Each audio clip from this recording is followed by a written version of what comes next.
mengenai pengkajian data subjektif biodata. Mengapa harus mengkaji nama? Itu semuanya sudah? Alasan-alasan mengapa harus mengkaji itu sudah belum?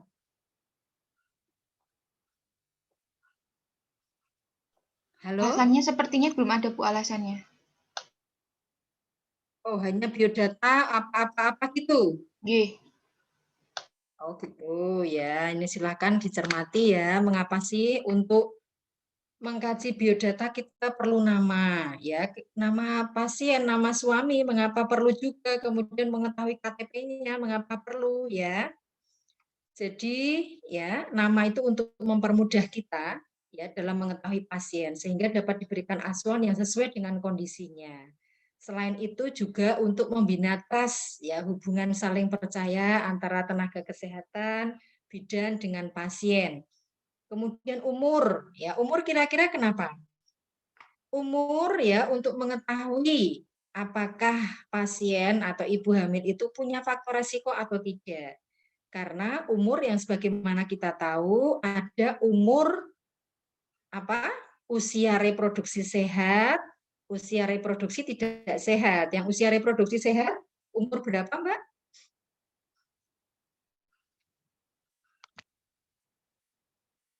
Kira-kira umur berapa reproduksi sehat? Ayo.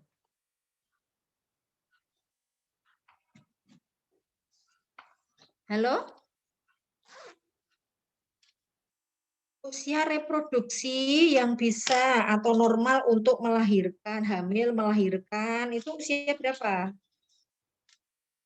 20 sampai 35 tahun, Bu. Oke, 20 sampai 35 tahun ya, supaya kita tahu kalau seorang ibu hamil itu berada di umur 16 tahun misalnya, oh, ini adalah reproduksi yang tidak sehat, berarti kita harus mengantisipasi kemungkinan-kemungkinan yang terjadi, ya kan? Ya, kemungkinan-kemungkinan yang terjadi pada usia-usia reproduksi tidak sehat itu apa? Ya, kurang dari 20 atau lebih dari 35 tahun. Kemudian suku bangsa, mengapa kita harus mengkaji ya?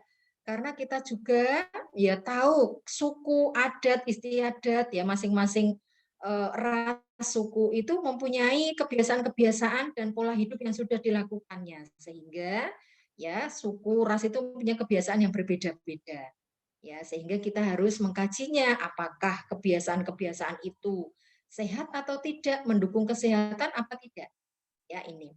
Kemudian agama itu sangat penting juga karena untuk memotivasi pasien ya dan juga sebagai pegangan pasien secara psikologis manakala ada stresor, ada hal-hal yang di luar kendalinya atau di luar kehendaknya ya. Terus kemudian pendidikan ya, itu juga mengetahui jenjang pendidikan ya pasien sendiri maupun suami karena dengan mengetahui pendidikan itu kita bisa memperkirakan pengetahuan pasien atau kalau misalnya diberi pendidikan kesehatan itu ya kira-kira bahasa yang saya gunakan itu apa ya seperti itu dan juga pendidikan ini menunjukkan kemampuan pasien dalam mengakses pengetahuan yang diberikan. Kemudian pekerjaan ya untuk mengetahui kondisi sosial ekonomi sehingga dapat diberikan asuhan dengan menyesuaikan kondisi sosial ekonominya. Kemudian alamat, nah ini penting juga untuk mengetahui ya memberikan asuhan dan juga menghubungi pasien dan juga mungkin tetangga-tetangganya yang ada. Kadang-kadang ada banyak pasien yang menggunakan KTP palsu saat dia datang ke bidan karena apa ya? Karena memang identitasnya tidak ingin diketahui. Ya, itu ada saja sehingga harus dipastikan bahwa KTP yang digunakan itu memang KTP benar-benar KTP-nya dia dan alamatnya itu memang alamat asli ya sesuai domisilinya. Kadang-kadang pakai alamat orang lain ya pada saat bidan menelusuri ada sesuatu hal ternyata tidak ada yang tahu alamat pasien tersebut seperti itu. Kemudian keluhan utama. Nah, ini yang biasanya itu lemah pada bidan. Nah, coba ini kemarin sudah belum yang pakai PKRSE?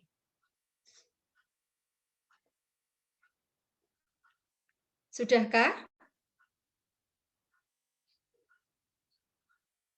Belum, Bu. Halo? Hah? Belum, Ibu. Belum, Bu. Belum. Ya, ini sekilas-sekilas ya, nanti mohon bisa dibaca. Jadi pengkajian keluhan utama itu kaitannya adalah untuk mempermudah kita dalam memberikan asuhan. Keluhan utama itu apa? Keluhan yang dirasakan pasien saat kita kaji. Ya, jadi keluhan real yang ada saat kita kaji, bukan keluhan yang lalu. Ya kadang-kadang ini yang menjadi lemah. Ya karena yang kita baca itu status pasien misalnya yang lalu, ya kita tuliskan keluhan-keluhan yang lalu. Tidak ya. Kapan kita mengkaji keluhan saat itulah yang kita tanyakan. Ya, ada keluhan apa? Nah, untuk mengkaji keluhan ini supaya efektif, maka harus menggunakan PQRST. P itu adalah provokatif atau paliatif atau faktor yang menjadi penyebab keluhan yang dirasakan. Ya, misalnya nyeri ya, misalnya nyeri ya. Nyerinya itu karena apa? Misalnya ya itu ditanyakan. Kemudian kinya kuantitas ya atau kualitasnya. Kuantitas itu jumlahnya. Ya, kira-kira kalau dalam sehari itu ya nyerinya berapa kali? Kemudian kualitas itu kan ada kita bisa mengetahui nyeri dengan pakai skala. Ya, kalau skalanya 1 sampai 10, rentang nyerinya itu berada di mana? Ya, misalnya seperti itu. Oh, nyerinya ringan ya, bisa di angka 2 misalnya. Oh, berarti ringan, ya mudah untuk diatasi. Lain kalau nyeri sangat berat berada di rentang 10 misalnya ya. Dia susah ya dengan diberikan manajemen untuk mengurangi nyeri ya, relaksasi itu nggak bisa lagi karena nyerinya sudah nyeri berat harus pakai obat ya. Misalnya seperti itu. Kemudian R, region atau radiasi, area atau tempat terjadinya keluhan atau yang dirasakan klien ya. Tempatnya di mana? Ya, kalau nyerinya itu apakah di daerah itu ataukah ya di sekitar daerah itu juga mengalami nyeri. Lah itu harus dikaji. Ya, jadi kalau pengkajian atau menanyakan keluhan utama jangan hanya pasien merasakan nyeri, itu saja jangan. Ya, dikaji dengan PQRST-nya. Ya, atau perdarahan, ya silakan dikaji dengan PQRST-nya. Ya, jangan hanya perdarahan atau diare, pasien mengalami diare, gitu saja nggak boleh. Ya, harus dikaji dengan berdasarkan PQRST. Kemudian skala ya, seberapa besar keluhan atau masalah yang dirasakan klien ya. Tadi ini hampir sama dengan kualitas. Ya, kualitas kalau kuantitas sih jumlahnya, tapi kalau kualitas ya ada skalanya. Nah, itu berapa? Ya, apakah dia termasuk berat kalau misalnya perdarahan? Apakah misalnya perdarahan itu banyak? Ya, kalau banyak nah sehingga harus segera untuk diatasi. Kemudian T ya, PQRST, T-nya adalah timing atau waktu keluhan. Waktu keluhan atau nyeri itu dirasakan kapan? Apakah ya setiap saat muncul ataukah di waktu-waktu tertentu misalnya kalau kerja ya atau aktivitasnya berlebihan, nyerinya akan muncul. Nah, itu ditanyakan. Ya, misalnya seperti itu. Kemudian berapa lama nyeri yang terjadi? Apa ya nyeri itu 2 menit, 3 menit atau 5 menit saat terjadinya nyeri itu ataukah sebentar saja ya itu harus dikaji secara lengkap ya. Jadi itu adalah PQRST-nya. Kemudian riwayat kesehatan reproduksi ya tentunya ya dilihat dari haidnya. Ini semua sudah ya kelihatannya sama ya. Haid dilihat dari menar ya, kemudian kapan pertama kali haid, kemudian siklusnya bagaimana dalam setiap bulan, apakah pendek, apakah normal, apakah panjang, kemudian lamanya berapa ya, lama haidnya, kemudian ada keluhan atau tidak saat menstruasi, misalnya disertai dengan nyeri, dismenor, kemudian volumenya berapakah jumlah perdarahannya. Kemudian riwayat pemakaian kontrasepsi, kalau ini masuk di kunjungan ulang ya. Kalau kunjungan awal, kunjungan ulang sudah tidak ditanyakan lagi ya. Kemudian kehamilan sekarang ya. Sama ini kehamilan sekarang ada yang berbeda enggak kehamilan sekarang mulai dari ditanya HPHT ya. Mengapa kita perlu tanya usia kehamilan juga? Ya HPHT sangat penting dikaji agar dapat menentukan ya umur kehamilan ya dan bisa menentukan HPL ya, kapan perkiraan persalinan atau lahirnya. Ya, jadi dengan mengetahui HPHT, ya kita tahu, ya kita bisa menentukan umur kehamilan dan juga hari taksiran kelahiran. Kemudian mengetahui untuk memantau perkembangan kehamilan. Oh, kalau usia kehamilan ya dia sudah 28 minggu, ya, berarti sudah matur. Ya, kira-kira ya beratnya sekian itu sudah bisa diperkirakan. Ya. Ini, sedangkan taksiran persalinan, nah itu sangat berguna untuk menentukan apakah pada saat persalinan kehamilan dalam keadaan aterem, preterm atau postterm ya. Kalau preterm bahaya benar. Ya, jadi janin belum bisa hidup dengan normal ya di luar rahim. Postterm ya karena kondisi plasenta sudah rapuh ya, nutrisi janin sudah berkurang ya, itu kita bisa mengetahui ya kalau tahu tadi HPL-nya. Kemudian untuk mengetahui HPHT, kemudian taksiran persalinan sudah juga. Halo? Seperti Halo, HPL itu HPHT. ya, Bu. HPL sudah Ibu, HPL. Oke, sudah ya, sudah lanjut ya. Oke. Ya, Bu.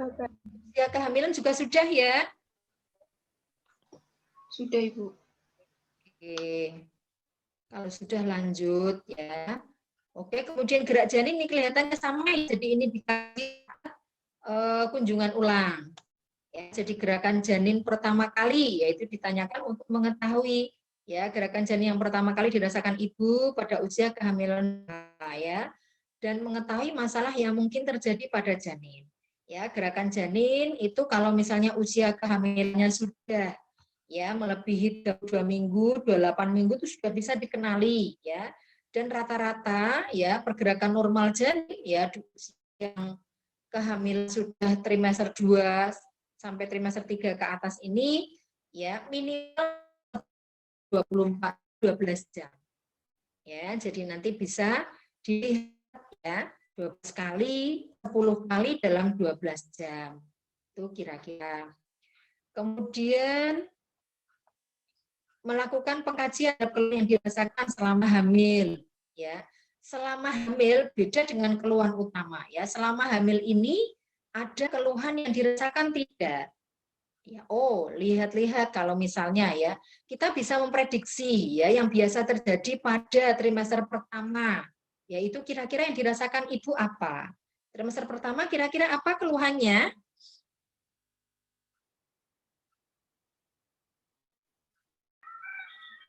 Mual Apa? Ada yang tahu? Morning sickness. Morning sickness, muntah, dan secara psikologis ya masih ambivalen ya. Kemudian di trimester 2 itu hamil yang paling nyaman. Trimester 3 sudah beda lagi. Apa kira-kira kalau trimester 3? Sakit punggung Ibu. Ya, sakit punggung ya, kemudian sesak nafas ya. Nyeri punggung, sakit punggung, sesak nafas, beban sudah mulai berat ya.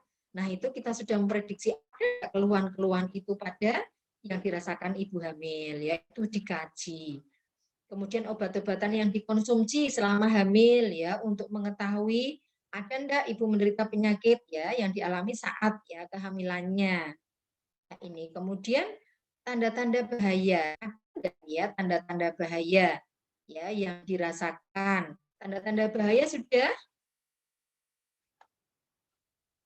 juga ya? Sudah Ibu. Oke. Kemudian riwayat obstetrik yang lalu ini di kehamilan di kunjungan awal sudah ya? Kunjungan awal sudah. Kemudian riwayat perdarahan, kehamilan, hipertensi, ya tambahannya itu kira-kira. Kemudian kalau di riwayat kehamilan itu kan ada riwayat kesehatan, itu kan ada riwayat kesehatan sekarang, riwayat kesehatan ya yang lalu, kemudian riwayat kesehatan keluarga. Ya, nah itu Anda supaya bisa membedakan ya riwayat kesehatan sekarang itu di samping menanyakan kesehatan ibu hamil yang sekarang ini, termasuk juga penyakit yang diderita, itu juga harus ditanyakan apakah ada penyakit-penyakit yang bisa mengganggu kehamilannya. Misalnya penyakit apa saja? Hipertensi, ya kan, jantung, kemudian DM, ya, kemudian adakah penyakit-penyakit menular seksual, ya, seperti itu juga ditanyakan, ya. Jangan lupa tadi yang kesehatan sekarang, ya, itu ditanyakan apakah ibu ada penyakit enggak sekarang yang dirasakan apa, ya, sekarang ini. Kalau ibu dalam kondisi normal, ibu tidak menderita penyakit apapun, dan ya ditanyakan yang tadi penyakit-penyakit yang bisa mengganggu kehamilannya, hipertensi, jantung, ya, kemudian DM dan lain-lainnya, ya. Ini sudah ya, ini sudah di yang pertama, ini riwayat kesehatan, ya. Kemudian juga riwayat kesehatan yang lalu. Nah, riwayat kesehatan yang lalu ditanyakan apakah ada penyakit yang sekiranya bisa atau mempengaruhi kehamilannya sekarang. Ya, misalnya apa? Penyakit yang lalu yang bisa mempengaruhi kehamilannya sekarang. Apa? Hipertensi, Bu. Ya, bisa. Penyakit-penyakit misalnya pembedahan yang mempengaruhi kehamilannya sekarang. Ya, pembedahan reproduksi tentunya ya itu sangat berpengaruh. Kemudian di payudara, nah itu sangat berpengaruh, harus dikaji juga. Ya, jadi yang lalu itu ya penyakit-penyakit yang pernah diderita sampai ibu opnam, misalnya kalau opnam apa ditanyakan. Ya, karena itu terkait dengan kehamilannya yang sekarang. Misalnya pembedahan di reproduksi, ada tumor uterus misalnya, kan ada saja yang seperti itu ya, jadi harus dikaji. Oke. Kemudian riwayat kesehatan keluarga ya, ditanyakan apakah ada penyakit yang secara genetik bisa diturunkan dan bisa mempengaruhi kehamilan ibu sekarang. Misalnya apa?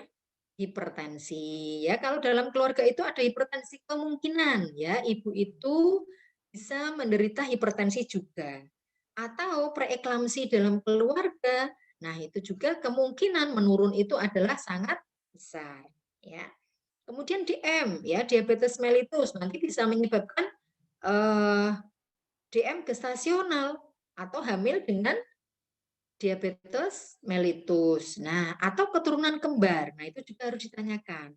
Jantung, ya, itu juga harus ditanyakan. Ya, karena itu bisa secara genetik diturunkan dari orang tua ke anaknya atau dalam keluarga ke saudara-saudaranya, ya, karena memang secara genetik ada. Ya. Untuk data-data sosial ini sudah ada di di pengkajian di kunjungan awal, ya. Kemudian nutrisi eliminasi sudah ya, sudah sama ya kira-kira. Kemudian ke pemeriksaan umum. Umum yang harus diperiksa apa saja? Ini juga sudah atau belum? Sudah? Sudah, Ibu. Oke, sudah ya. Oke, berarti ini hemat efektif waktu. Kalau sekiranya nanti ada yang kurang jelas, bisa ditanyakan. Ya, Lila juga ini sudah? Sudah ya tentunya ya? Ya, Bu, sudah. Oke. Ini sudah semua. Ya, pemeriksaan fisik head to toe. Pemeriksaan fisik? Fisik sudah, Ibu. Sudah, Ibu. Sudah ya. Leopardnya yang belum? Sudah. Leopold dengan Ibu Agustin, Bu.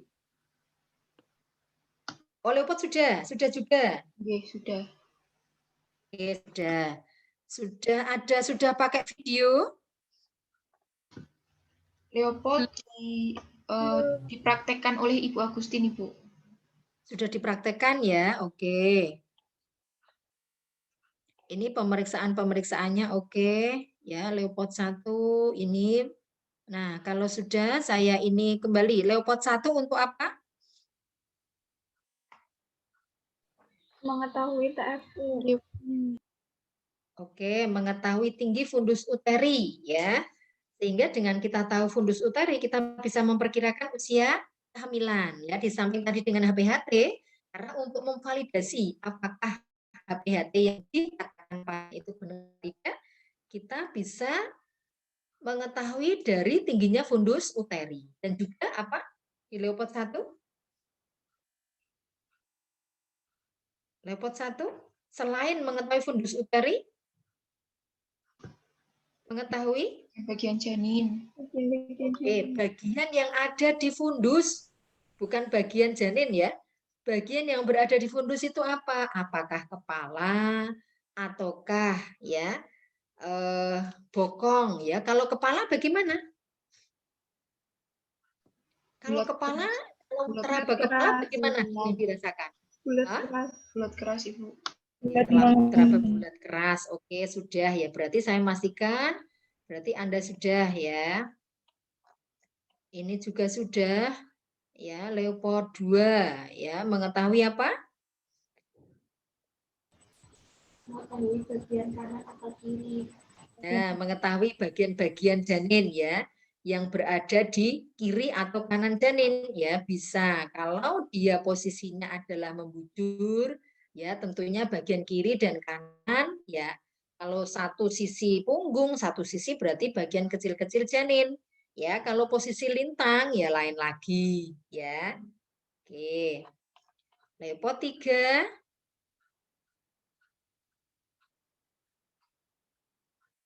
Untuk mengetahui, nah ini ya, bagian yang terbawah janin itu apa? Ya, kalau tadi di Leopard 1 sudah tahu dengan pasti, ya, oh bagian yang berada di fundus itu bokong misalnya. Nah, berarti Leopard 3 sudah otomatis, berarti bagian kepala, ya. Kemudian, oke, bagian Leopard yang keempat untuk mengetahui seberapa, ya, apakah bagian bawah sudah masuk panggul atau belum, ya. Kemudian DJJ sudah juga?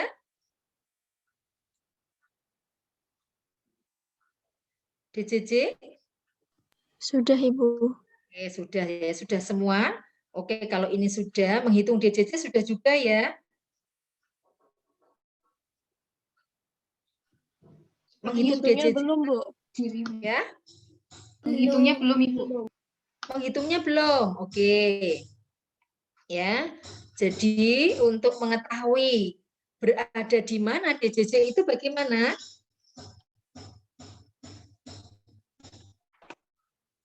Kalau kita harus mendengarkan DJJ, itu kita harus tahu apa?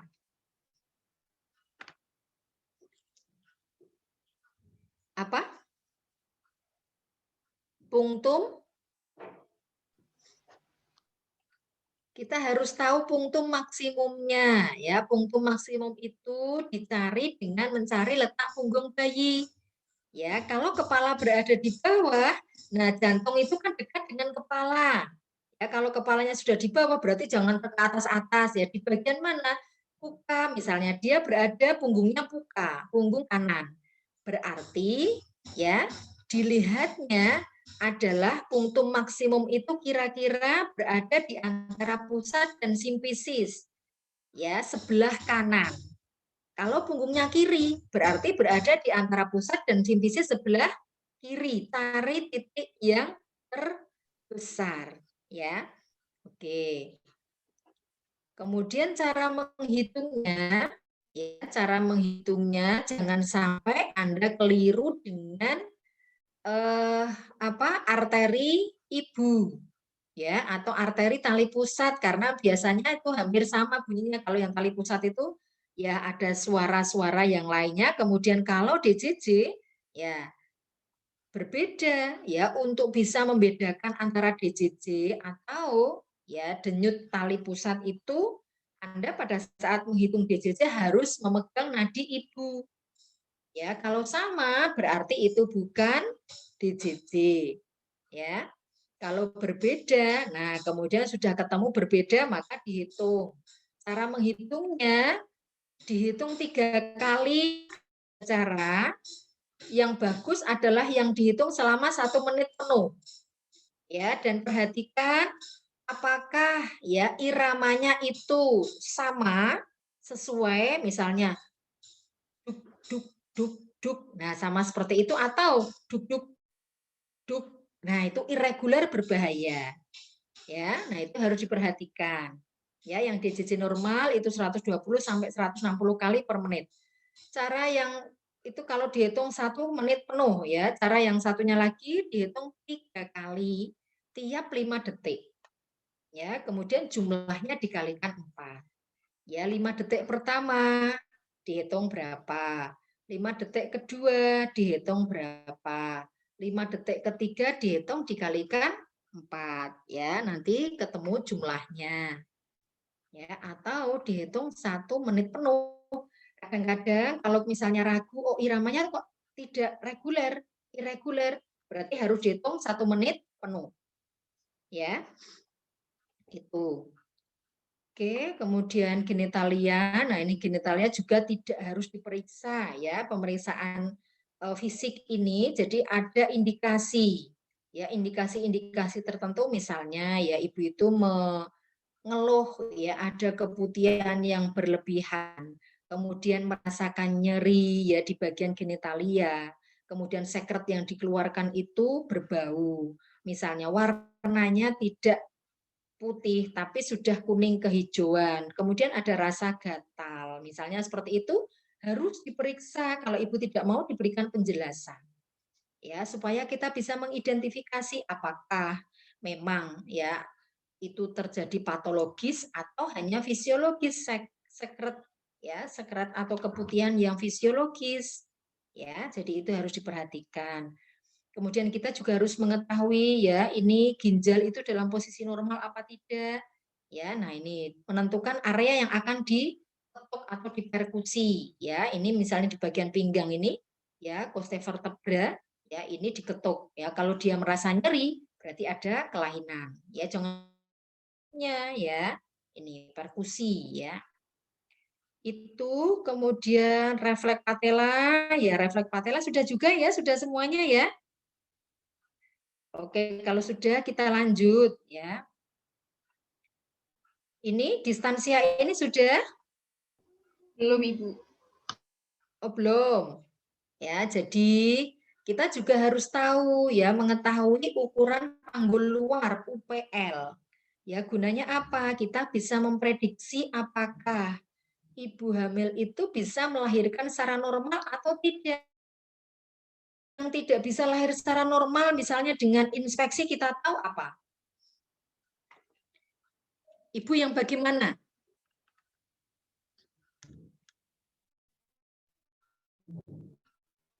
Ibu hamil yang bagaimana? Ayo.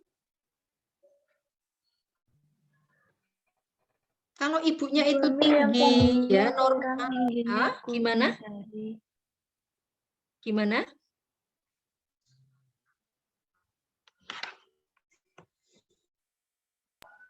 Ibu Gimana, hamil Mbak? yang tingginya kurang. Berapa kurangnya? Ya, kurang dari 145 ya. Nah, itu harus kurang dari 145, kemudian primipara. Ya, kalau misalnya kurang dari 145 tapi ya dia G2 dan kehamilan yang pertama itu bisa melahirkan misalnya 27. Wah, hebat ya, berarti normal ya, tidak usah karena dia sudah terbukti melahirkan normal. Tapi kalau misalnya dia primi, kemudian ya tingginya kurang dari 145, maka harus diperiksa ukuran panggul luarnya. Ya. Atau dia yang kedua, tapi yang pertama SC. Ya, jadi ada indikasi untuk pemeriksaan panggul luar. Ya, nah ini ukurannya adalah kita melihat distansia spinarum. Ya, ukuran-ukuran ini yang luar. Distansia spinarum ini ukurannya 24 sampai 26 cm. Diukur dari mana? Ya, jarak antara spina, iliaca anterior, superior, sinistra, dextra. Dari sias kiri dan kanan. Sias itu yang mana? Ya, silakan raba tulang Anda. Ya, yang menonjol saat Anda berdiri, yang paling menonjol itulah sias. Ya, spina iliaca, anterior, superior, sinistra, dan dextra. Ya, nanti ketemu ukurannya dengan membawa jangka panggul. Ya, ini yang di sini ini jangka panggul. Ya, kemudian distansia kristarum. Nah, itu naik lagi. Ya. Naik lagi ukurannya ya adalah 28 sampai 30 cm ini normal. Yaitu jarak yang terjauh antara krista iliaka kanan dan kiri. Ya, kalau tadi spina, sias. Ya, sias anterior superior sinistra dextra kiri kanan. Ya, kemudian itu dinaikkan lagi ya titik terjauh. Ya, jarak terjauh dari krista iliaka. Ya, ukurannya sekian.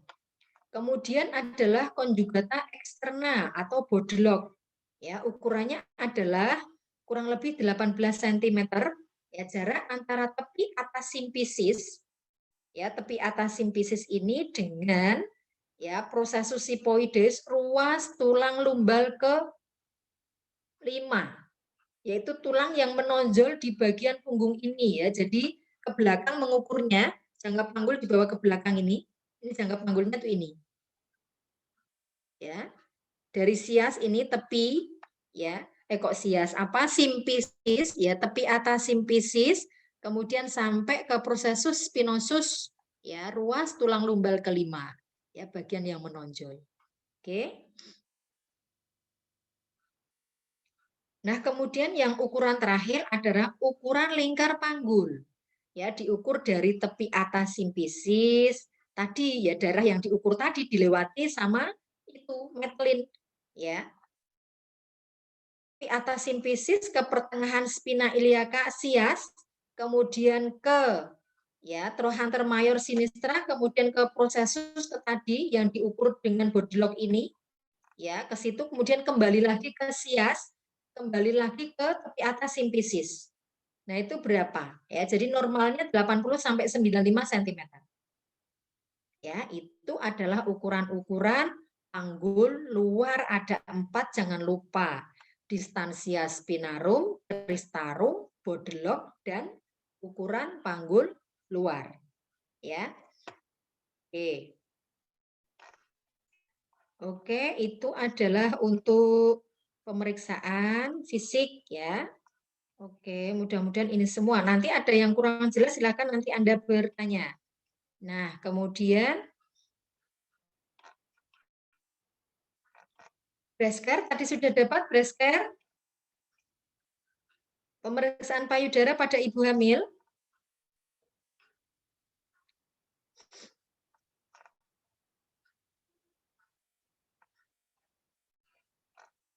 Kelompok berapa tadi yang ini?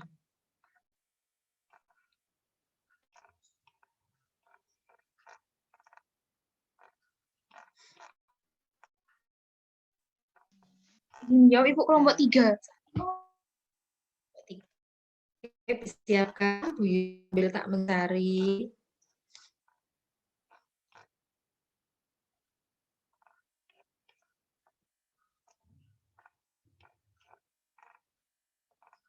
Oh, ini sudah ke dokumentasi.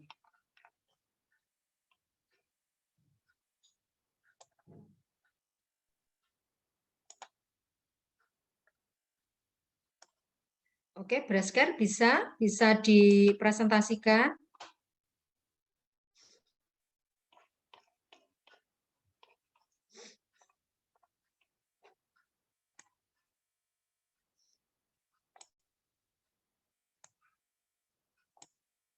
Ada yang ditanyakan dulu?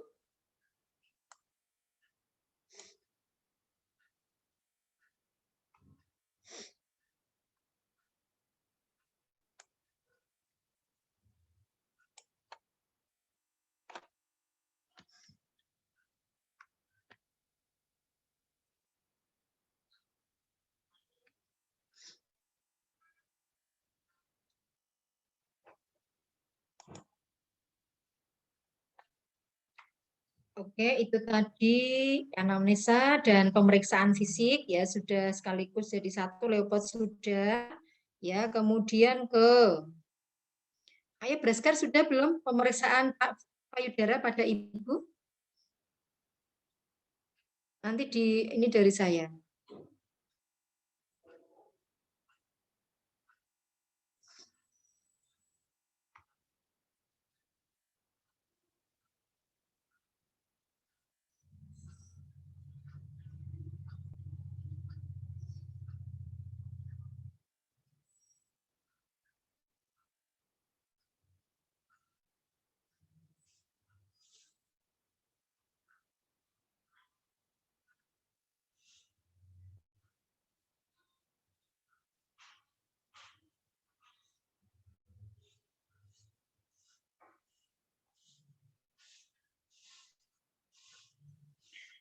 Sebentar lagi, Bu. Ini, Bu.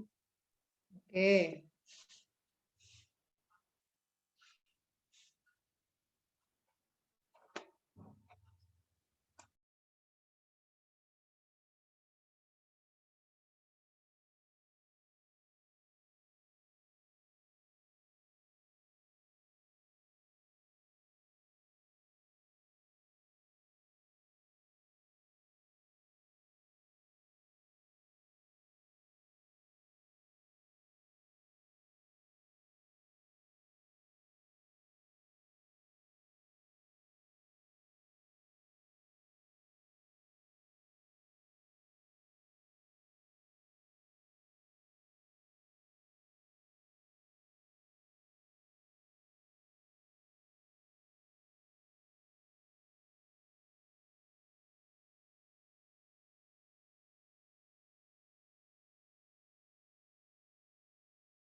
Sebentar ya, saya pindah materi dulu ya, Nggih, Bu. sambil yang lainnya menunggu disiapkan.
Masih lama atau sudah? Kalau masih lama, share dari saya. Tinggal ngasih gambarnya, Bu. Oh, tinggal ngasih gambarnya. Bodi mekanik sudah juga?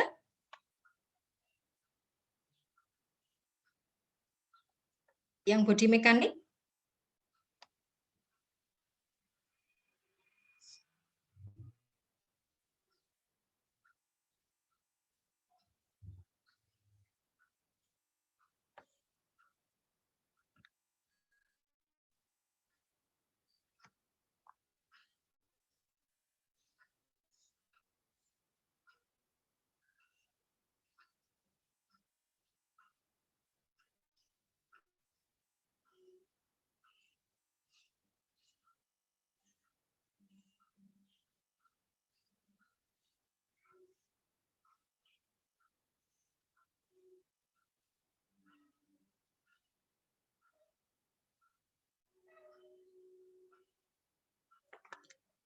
lama ya?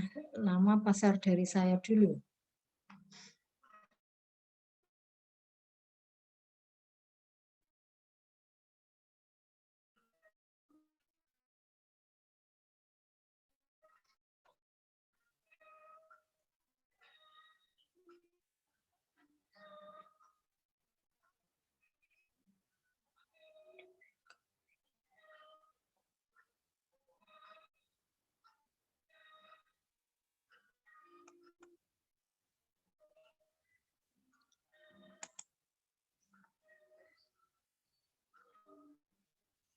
Ya, bisa sambil menyiapkan, mungkin ada yang beda nanti bisa di-share di sini ya, yang kelompok ya.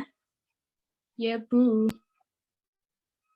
Oke, ini adalah ya, kok metode Sahli ya. Perawatan payudara, mohon maaf ini judulnya masih salah ya. Perawatan payudara pada masa ibu hamil ya, tujuannya ya untuk mempersiapkan laktasi ini dilakukan kalau sudah di atas trimester 2 ya, karena ya untuk breast care atau perawatan payudara ini bisa menyebabkan kontraksi ya, sehingga harus paling tidak dilaksanakan di awal trimester 3 ya, kaitannya dengan mempersiapkan proses laktasi saat nifas ya. Tujuannya ini adalah memelihara hygiene, kebersihan, kemudian menguatkan puting susu, kan ada puting susu ibu itu yang masuk ya. Nah, itu harus dipersiapkan supaya apa? Supaya menonjol keluar, supaya siap nanti untuk diisap oleh bayi. Kemudian ini harus disiapkan juga, jangan sampai pada saat bayi menyusu nanti ya putingnya itu kotor sehingga kotorannya malah diisap bayinya ya. Nah, itu mempersiapkan produksi ASI ya, ini ya yang harus disiapkan apa, harus disiapkan adalah ya air ya, ini misalnya pada saat akan membersihkan payudara itu, untuk proses-prosesnya nanti silahkan dibaca ya, dibaca sendiri Bu Yuni yang poin-poinnya saja, karena kalau untuk waktu ini semuanya harus dikupas ya, nggak habis ya, waktunya nggak cukup maksudnya ya.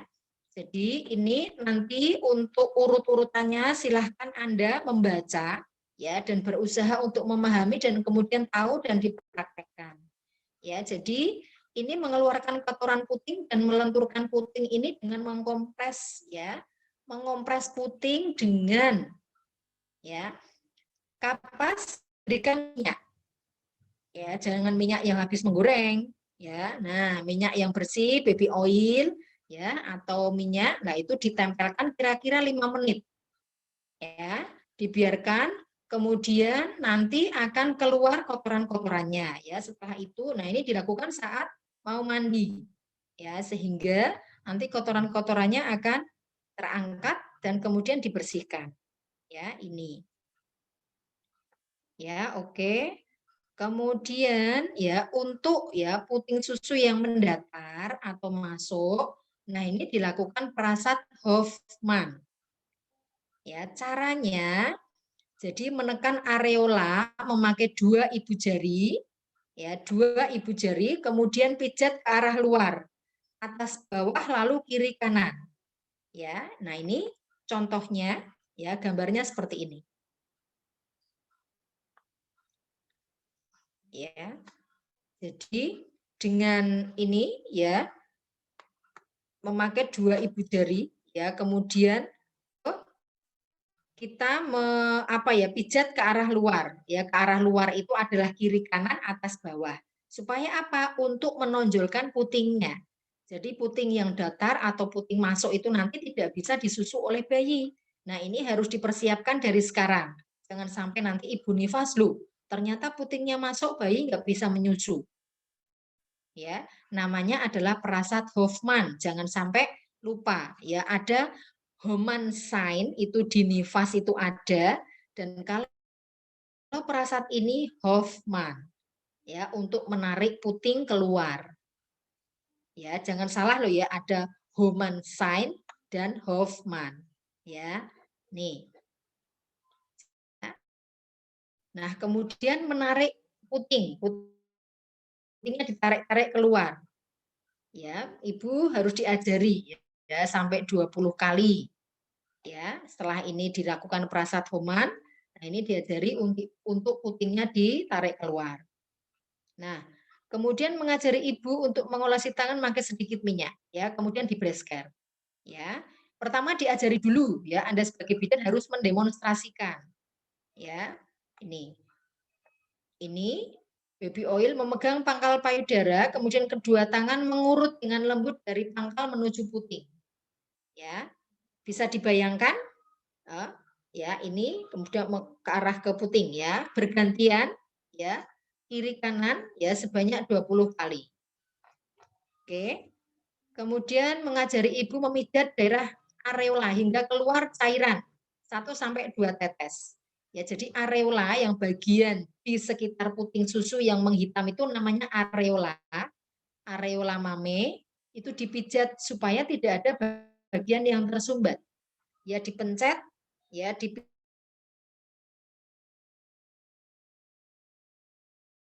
dipijat dengan halus ya supaya keluar ini 2 tetes itu aja. Ya, memastikan saluran ASI tidak ada yang tersumbat. Kemudian membersihkan puting susu atau daerah sekitarnya dengan menggunakan handuk. Ya, kemudian memakai BH, kemudian memijat daya, kemudian mencuci tangan. Oke. Upayakan untuk ya jadi dan juga memaksimalkan kondisi kesehatan saat hamil. Nah, nutrisi ini harus dipastikan ya, nutrisi harus benar-benar baik, kemudian nutrisi seimbang ya, memakai BH yang menopang ya dan jangan BH yang terlalu ketat atau menekan. Ya, ini. Jadi nanti silakan dibaca urut-urutannya ya. Kemudian memperagakannya, menjelaskan pada pasien tentunya dengan bahasa yang mudah dimengerti. Jangan bahasa Ibu, nanti kita lakukan prasat Hoffman ya, prasat Hoffman. Apa itu? Nah, diajari saja ya, menarik puting susu ke arah luar ya, ke arah kiri kanan, atas bawah seperti itu. Bahasanya menggunakan bahasa yang mudah dimengerti ya. Kemudian melibatkan pasien ya saat mendemonstrasikan. Ya, pertama didemonstrasikan dulu, diajak melihat. Kemudian pasien diajari ya melibatkan ini. Kemudian diberikan kesempatan bertanya dan mendokumentasikan. Oke. Tuh ya. Ada tambahannya dari kelompok? Kita Ada tambahan dari kelompok ya?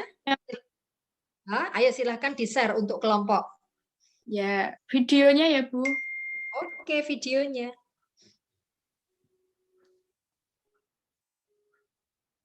Biar jelas ya, ini nanti ya terus mudah-mudahan bisa selesai semuanya.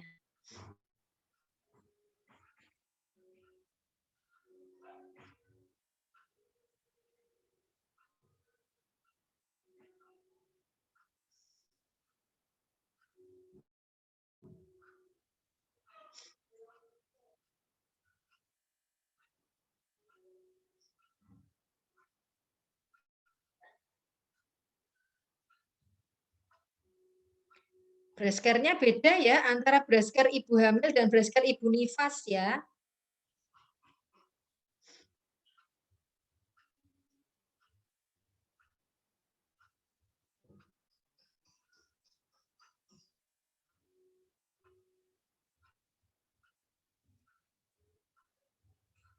Ini breast care ibu nifas ini kelihatannya. Halo. Halo kelompok.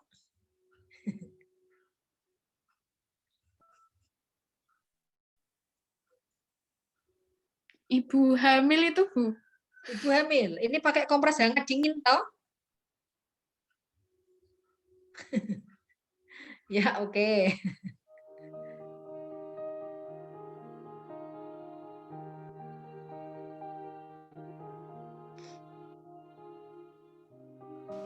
Untuk melakukan breast care, langkah pertama adalah siapkan alat dan bahan seperti gel pencuci tangan, kemudian minyak zaitun, kapas, handuk besar, handuk kecil dan air hangat, handuk kecil dengan air dingin. Kemudian, ambil handuk besar dan letakkan handuk besar untuk menutupi area punggung yang terbuka.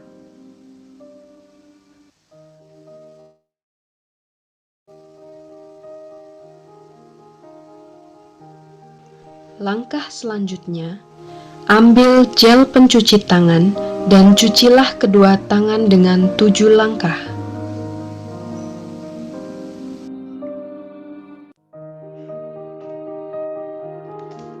Selanjutnya, ambil 2 buah kapas dan basahi dengan minyak zaitun.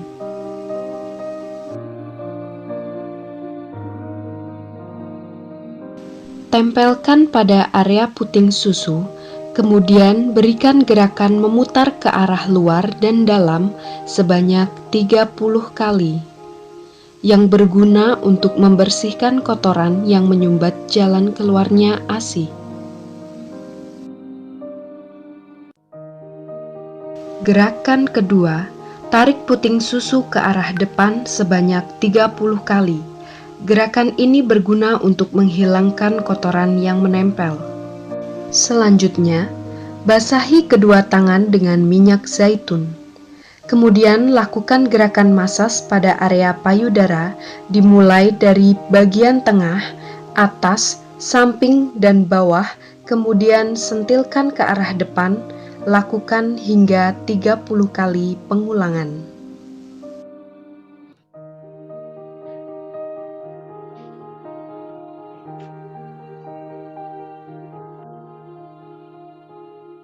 Gerakan masas kedua, letakkan salah satu tangan pada bagian bawah payudara untuk menyangga, kemudian urut pelan pada area payudara dengan tangan bagian samping jari kelingking. Kemudian, lakukan gerakan yang sama pada area payudara lainnya dan lakukan hingga 30 kali pengulangan. Gerakan masas selanjutnya, letakkan salah satu tangan pada bagian bawah payudara untuk menyangga, kemudian urut pelan pada area payudara dengan tangan menggenggam. Gunakan bagian jari yang rata untuk mengurut.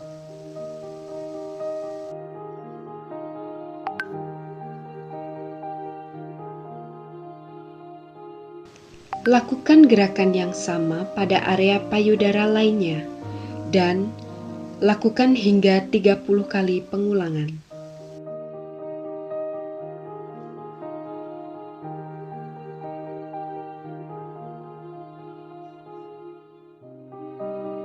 Gerakan masas berikutnya, letakkan salah satu tangan tetap pada bagian bawah payudara, kemudian tangan yang lainnya menekan area payudara dengan gerakan memutar.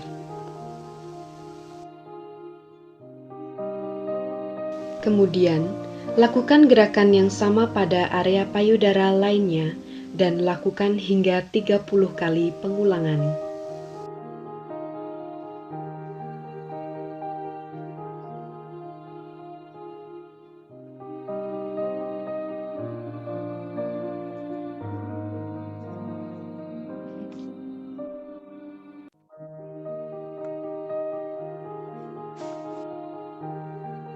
Gerakan masas selanjutnya, salah satu tangan tetap berada pada bagian bawah payudara, kemudian tangan lainnya mengurut bagian payudara mulai dari samping ke arah puting susu.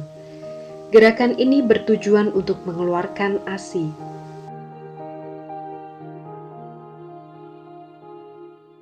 Kemudian, lakukan gerakan yang sama pada area payudara lainnya, dan lakukan hingga 30 kali pengulangan.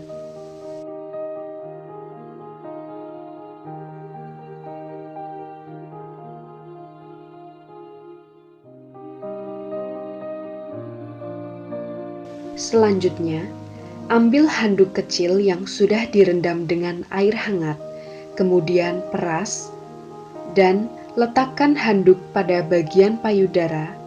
Usahakan menutupi seluruh bagian payudara, dan biarkan selama 5 menit.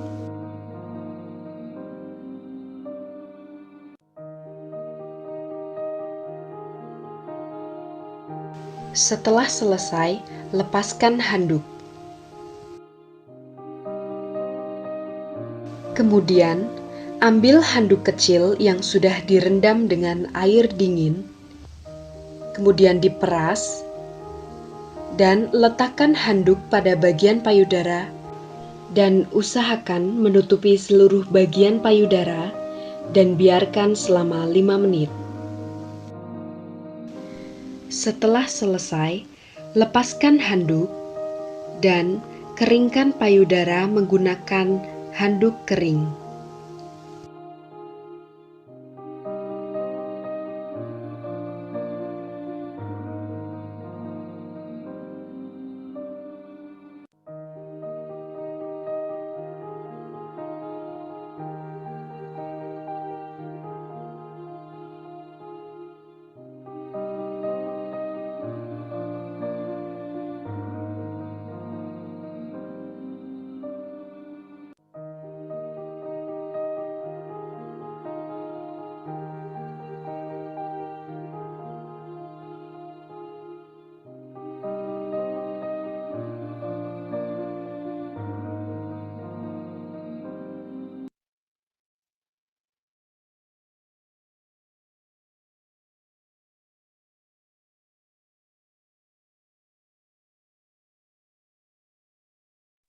Maaf, Bu. Masih di-mute, Bu. Maaf. Ya, tadi itu adalah ya Brasker pada Ibu Nifas ya. Karena ya untuk kalau pada Ibu Nifas ini kan biasanya terutama pada nifas awal ya hari pertama sampai 3 hari itu ASI nggak bisa keluar ya, dan ini payudara itu terbendung sehingga ada proses kompresan juga, kompres air hangat ganti air dingin ya seperti itu. Ya, jadi tapi enggak apa-apa ya untuk ya pengalaman ya kalau nanti Ibu Nifas, nah ini Brasker Ibu hamil cukup itu tadi aja. Ya. Oke. Kemudian selanjutnya apa tadi? Repot sudah ya, nanti bisa dikirimkan ke saya itunya. Kemudian ini ya apa? Body mekanik ya. Sudah siap mekanik? Sudah, Ibu. Oke ya, silakan di-share.